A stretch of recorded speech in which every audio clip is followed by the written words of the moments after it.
అంటే ఒకసారి ఆ ఇంటికి సంబంధించి కూడా ఇంటికి పరిస్థితి ఎట్లా ఉందనేది ఏంటనేది నేను చూపించే ప్రయత్నం అయితే చేస్తాను ఒకసారి. ఎందుకంటే ముఖ్యంగా చూస్తే ఇంటి లోపల ఆ పరిస్థితి ఇప్పటికే పోలీసులు అయితే మొత్తం లాక్ చేసినటువంటిదైతే ఉంది. ఆ ఇంటి లోపల పొజిషన్ ఎట్లా ఉంది ఏంటనేది కూడా మనమైతే చూడొచ్చు. ముఖ్యంగా చూస్తే పోలీసులు తమ ఆధీనంలోకి తీసుకున్నటువంటి పరిస్థితి అయితే కనిపిస్తుంది. ఈ ఈ కనిపిస్తున్నటువంటి ఈ ఇంట్లో ఉన్నటువంటిదే. ఎందుకంటే లైట్స్ కానీ ఫ్యాన్ కానీ ఏవి ప్రస్తుతం అయితే ఆపినటువంటిది అయితే లేదు. ఇంటి లోపల మనమైతే ఒకసారి విజువల్స్ని కూడా చూడొచ్చు.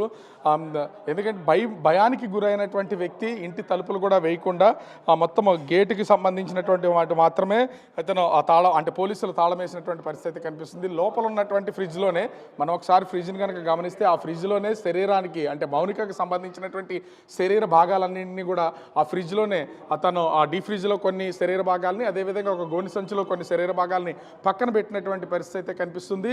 ముఖ్యంగా చూస్తే ఇది అంటే లావిష్గా ఉన్నటువంటి ఇల్లు. ఇక్కడ లోపల మరి ఇద్దరికి అంటే వాళ్ళిద్దరు కూడా భార్య భర్తలు కాదు. ముఖ్యంగా గత కొంతకాలంగా ఆ మౌనికతో ఈ రవీంద్రకి పరిచయం ఉంది. అతను నేవీలో ఎలక్ట్రీషియన్గా పనిచేస్తున్నాడు. కానీ ఇక్కడికి వచ్చి 1 ఇయర్ అవుతుంది. 1 ఇయర్ అంటే నిన్నటికి 1 ఇయర్ అయితే తన భార్య గర్భవతి కావడంతో పుట్టింటికి ఆమె డెలివరీ కోసం వెళ్ళినటువంటి పరిస్థితి అయితే ఉంది.